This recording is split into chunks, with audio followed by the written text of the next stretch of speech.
დილამშვიდობის მეგობრებო, მოგესალმებით ყველას. ვიდრე დავიწყებთ საკითხების განხილვას და გადაწყვეტილებების მიღებას, მინდა რამდენიმე თემას შევეხო, ინფორმაცია მივაწოდოთ თბილისის მოსახლეობას, გვაქვს კარგი მნიშვნელოვანი სიახლეები. ჩვენი წინასაარჩევნო დაპირება იყო ბაკის რაიონში, კონკრეტულად ბაგების დასახლებაზე არის საუბარი, მრავალფუნქციური საზოგადოებრივი ცენტრის მშენებლობა, ახალი პროექტის განხორციელება, ზოგადად მულტიფუნქციური სივრცეები ჩვენი ქალაქისთვის ძალიან მნიშვნელოვანია, ორი დიდი პროექტი განახორციელებთ ბოლო წლების განმავლობაში, ერთი სამგორის რაიონში, მეორე დიდიღომში და ორივე სრული დატვირთვით მუშაობს, ძალიან ბევრი მომხმარებელი ყავს და საკმაოდ დიდი პოპულარობით სარგებლობს აღნიშნული სივრცეები. ჩვენი წინასაარჩევნო დაპირება იყო, რომ უნივერსიტეტის ქუჩისა და ბაგების დამაკავშირებელი ხიდი, რომელიც რამდენიმე წლის წინ ჩვენ გავხსენით, ამ ხიდის მიმდებარე ტერიტორიაზე, ბაგებში, არის ძალიან დიდი სივრცე, სადაც შესაძლებელია აღნიშნული პროექტის განხორციელება. თვითონ უშუალოდ პროექტს, რაც შეეხება გათვალისწინებული არის საცურაო აუზი, ზომით 50-25-ზე, რომელიც იქნება როგორც ღია, ასევე დახურული. ჩვენ ამ ტიპის პროექტი ჯერ არ გაგვიკეთებია, ეს იქნება პირველი ღია საცურაო აუზი, რომელსაც ექნება დახურვის საშუალება. გარდა ამისა, დახურული ტიპის აუზი გვექნება, შედარებით პატარა, მცირე ზომის, ასევე გვექნება დახურული 7-7-ზე ზომის საფეხბურთო მოედანი, რაც ძალიან მნიშვნელოვანია, ფიტნეს დარბაზი, პადელის კორტები არის გათვალისწინებული. ობიექტს ასევე ექნება საპარკინგო სივრცე და ტერიტორია კაფესთვის. აღნიშნულის განსახორციელებლად პროექტის შესყიდვით მიზნით თბილისის მერია აცხადებს კონკურსს. წინადადების მიღება უკვე დაწყებულია და დასრულდება 17 ივლისს. ველოდებით ყველა დაინტერესებულ პირს, რათა კიდევ ერთხელ ძალიან კარგი ცენტრი შეიქმნას ჩვენი დედაქალაქისთვის, ლამაზი არქიტექტურით, იყოს განსხვავებული და ველოდებით თქვენს აქტიურობას, დარწმუნებული ვარ, ინტერესი იქნება იმისთვის, რომ ჩვენს ქალაქს შევთავაზოთ საუკეთესო პროექტი, რომლის განხორციელებას დავიწყებთ მაშინვე, როგორც კი გვექნება უკვე კონკრეტული პროექტი აღნიშნულ ტერიტორიაზე. ჩვენ რა თქმა უნდა გავაგრძელებთ მრავალფუნქციური სივრცეების შექმნას, იმიტომ როგორც საუბრის დასაწყისში აღვნიშნე, ყველა სივრცე არის ფაქტურად სრულად დატვირთული. გარდა ამისა, გვაქვს საინტერესო პროგრამა 60 წლის ზემოთ ადამიანებისთვის, რომლებსაც ამ ტიპის ინფრასტრუქტურა, რომელიც მუნიციპალიტეტის საკუთრებაშია, ყოველგვარი გადასახადების გარეშე შეუძლიათ გამოიყენონ კვირის დღეებში იმ შესაბამის საათებში, რომელიც არის მოცემული, არანაირი გადასახადი არ არის საჭირო და შეგიძლიათ უფასოდ გამოიყენოთ 60 წლის ზემოთ ადამიანებმა. როგორც მოგეხსენებათ, თბილისის მერია ყოველ სემესტრულად ახორციელებს სტუდენტთა სწავლის დაფინანსების პროგრამას, რომელიც მოიცავს სოციალურად დაუცველი მრავალშვილიანი ოჯახის წევრი და შშმ სტატუსის მქონე სტუდენტებისთვის სწავლის საფასურის დაფინანსებას. მიმდინარე წელს აღნიშნული პროგრამის ფარგლებში 1280-მა სოციალურად დაუცველმა 500-მა სტუდენტმა მრავალშვილიანი ოჯახიდან და 50-მდე შშმ სტუდენტმა მიიღო დაფინანსება.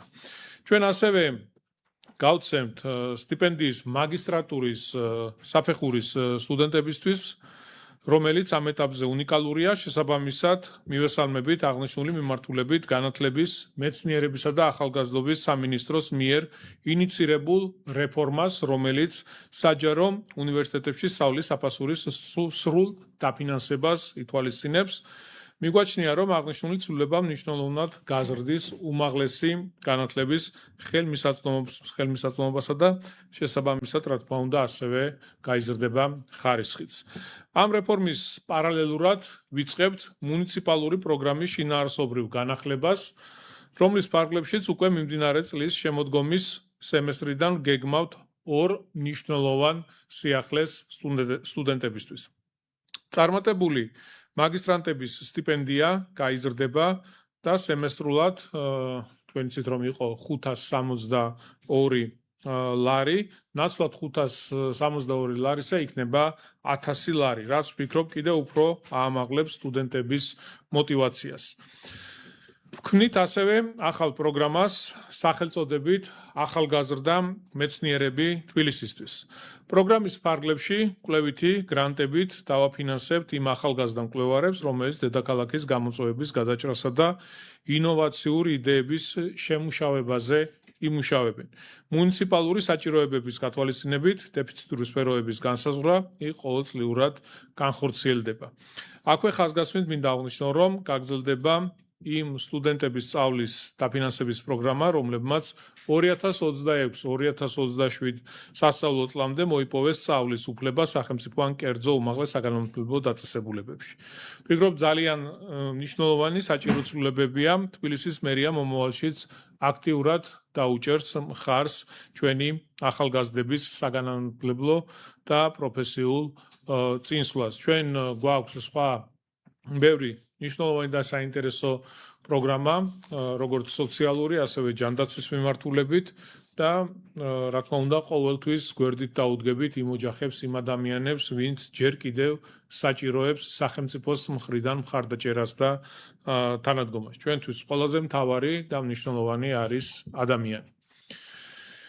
მინდა ყურადღება გავამახვილო ასევე ჩვენს სატრანსპორტო პოლიტიკაზე, ჩვენი სატრანსპორტო პოლიტიკის ერთ-ერთ მნიშვნელოვან მიმართულებაზე. ჩვენ ადმინისტრაციული სახთელისგან გათავისუფლების შესახებ საქართველოს კანონის შესაბამისად A კატეგორიის ტაქსის უადო ნებართვების მფლობელები ჯარიმებისგან გავათავისუფლეთ. რამდენიმე მთავრობის ცნობის წინ მე ვისაუბრე აღნიშნულთან დაკავშირებით, ამ გადაწყვეტილებასთან დაკავშირებით მივეცით შესაძლებლობა ამ ადამიანებს, რომლებიც ჯარიმდებოდნენ, რომ დაეწყოთ A კატეგორიის საფასურის გადახდა, ის ჯარიმები რაც ჰქონდათ ყველაფერი ჩამოვაწერეთ და მივეცით კიდევ ერთი შესაძლებლობა, მიუხედავად ამისა 1000-ზე მეტი ნებართვის მფლობელის მიერ კვლავ გრძელდება სანებართვო პირობების უგულებელყოფა.